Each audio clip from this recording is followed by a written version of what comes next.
All right, morning, guys. Sorry I don't have any guests with me. The girls stayed home from school today. We have some family in town, so this is the last day, so they're enjoying Grandma, Aunt Tawny, and their cousins for the last 6 hours or so that they're here. I want to talk today about having the potential to be anything you want to be, depending on how you grew up. I grew up with more love than most people ever have in their entire life. I had my grandparents on the Volkert side that just absolutely adored their grandkids. Me, Mark, Rachel, and Jess, we just loved every second that we had with Grandma and Grandpa Volkert, and I think we all wish we had a few more years with both of them for them to be able to enjoy their great grandkids a little bit more. But the other side of my grandparents, Mama and Papa Bontrager, they were awesome. Once again, just erupting with love all the time. I was certifiably spoiled. There's no debating that. My mom and dad got divorced when I was 1 year old. But I'm so thankful that even in their divorce, they didn't become like enemies. They just realized that, hey, we probably never should have gotten married, but we still do have this thing called a son, and they were always cordial. They never argued, they never fought. He never put me against her, she never put me against him. And went through life never had a silver spoon, never had the perfect, this is exactly how you do everything, aside from church and the Bible and stuff. But that, without life application, it's hard to just pick up the Bible and say, oh, this is how you do this.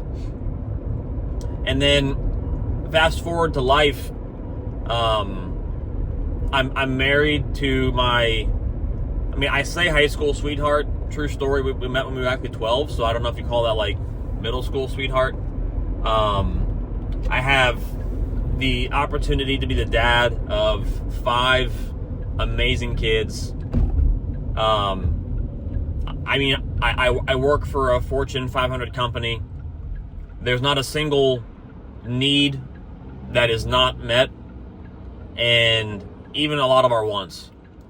We are by no means anywhere near wealthy, but we also have everything we need. So depending how you define wealth, maybe you could call me wealthy. But what I want to talk to you about is, if you're a person that's I have big dreams, but I can't do that. I want to give you some good news, and that is you're wrong.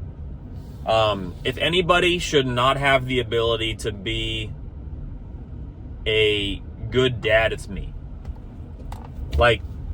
Love my dad to death, but I think if he could go back, he would probably change a lot of things with how he taught me and trained me, and what his emphasis in life was during my younger years. And I remember growing up, and I was like, when I grow up, I want to be a dad, and I want to be a husband, and I want to be able to be that rock for my family. And even though I didn't have that kind of man in my life, and once again, no shade to my dad, he was just going through a whole bunch of stuff, but I wanted to be very intentional on the man that I became. And by God's grace, I had the ability to learn what I learned. I went to Bible college, which works out great if your employment is in church. Doesn't really do much for you outside of church stuff. So I'm a financial advisor, and I have an amazing book of clients. I have an amazing office to work at. I walk around the office, and there's people with their bachelor's degree in this. Like, I'm pretty sure I'm the only person in the office that doesn't have a degree from like a college accredited degree. And I just sit back sometimes and I'm like, why?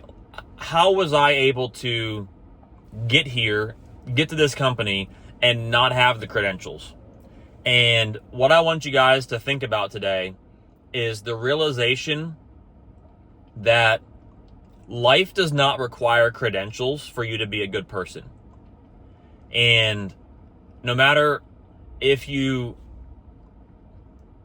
made a bad decision yesterday and it changed your entire life to where, okay, now you have all these issues and you have maybe all these responsibilities that you didn't have before that decision you made. Your past does not have to define you, right? The definition of you today comes from what you did yesterday and the days prior. But the definition of you 10 years from now is in no one else's hands but you.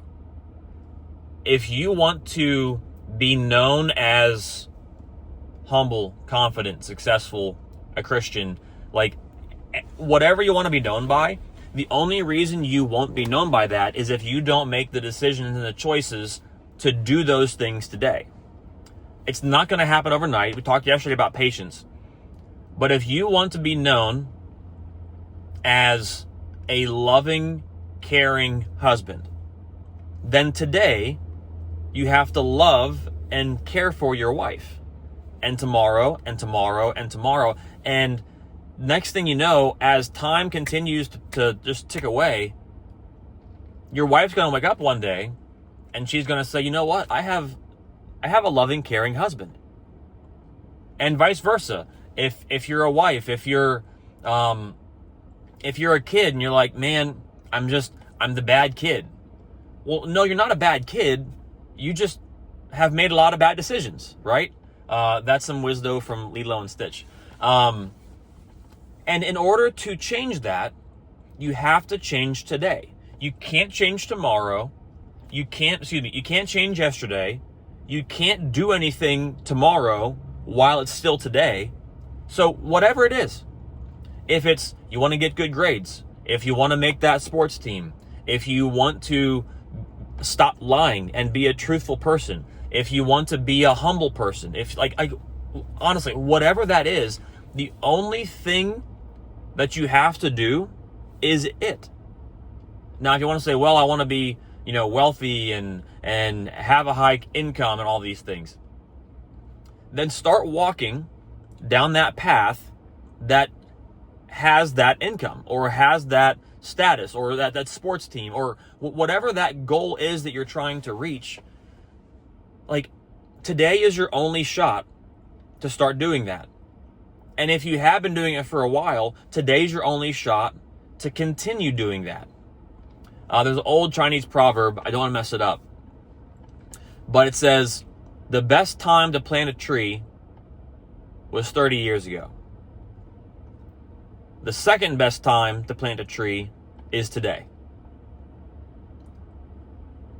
If you let patience have her perfect work and let patience do her thing, and you do your thing with being intentional with every single second of the day.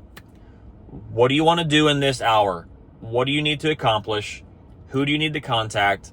Who do you need to call and forgive? Who do you need to call and ask forgiveness for?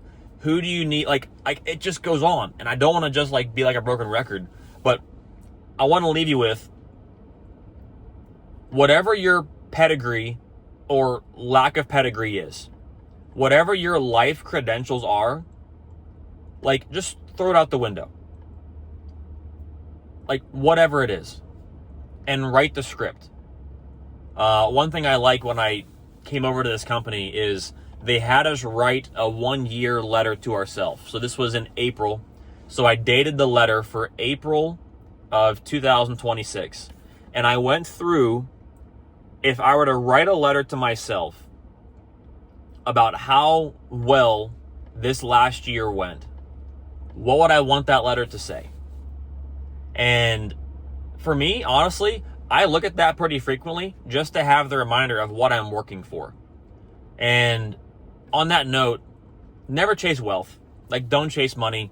Like, money, it's a necessary evil, but when you get to the end of your life, no one wants to be the one defined by money. When Steve Jobs died, I mean, the dude was rich. He had a stinking yacht that was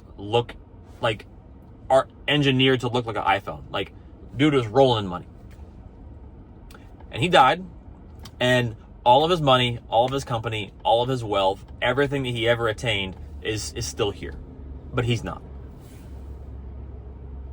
What you can be intentional with, and if you are able to progress in life and become wealthy or become well off, those things are all good, but the real wealth, the real gold, the actual stuff that will stick for generations is the gold nuggets of love, truth, gentleness, patience, long-suffering, kindness, the godly kind of love that we can have for one another. That's the stuff that will stick. And you don't have to have a pedigree for any of that. You don't have to have a college degree for any of that. You can be a good person today. And I'm a firm believer, if someone is willing to put in the work and chase down a goal, whether it's a career, to be a good dad, to be a good husband, whatever that goal is, there's not a single person in this world that doesn't have the ability to move forward in that goal. I'm not going to be naive and say, some people, they are going to get to a point that their mental capacity might be capped, or what they have the ability to do will be a harder grind for others. But that doesn't mean you can't be a better person. That doesn't mean you can't push for it. Whatever that is, take today. I'm posting this thing, it's 9:30 right now. By the time you see it, it'll probably be midday. But whatever that thing is, stop telling yourself why you can't do it and start telling yourself why you can.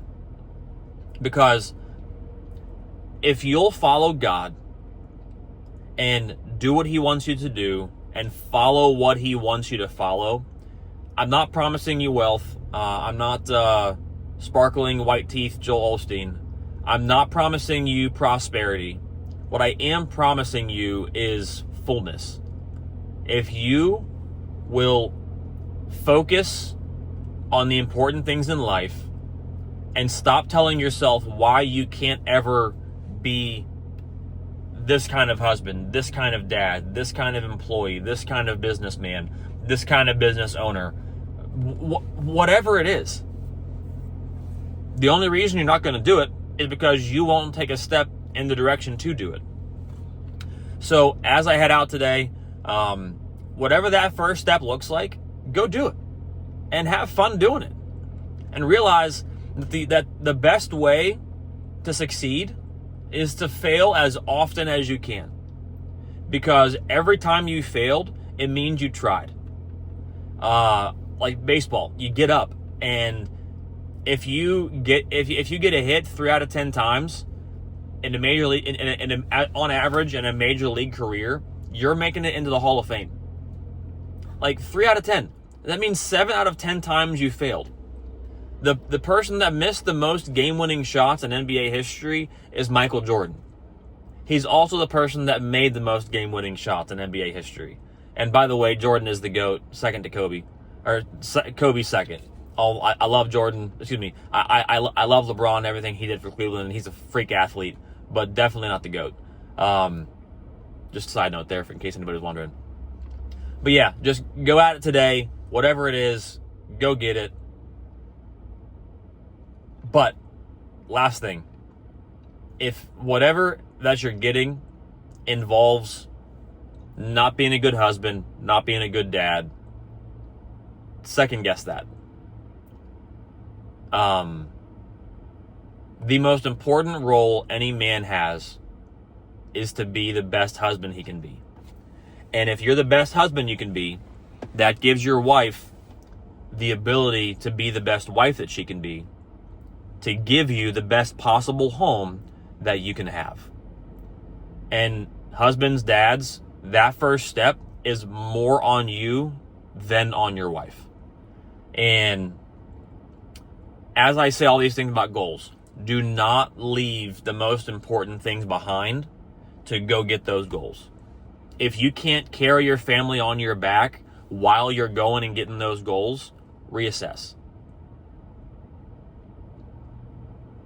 Whatever that is, whatever it looks like, realize that if you're doing it God's way and He opens the doors for you, He will open doors for people who have no pedigree, no college education, should not be able to do how well they're doing in their industry.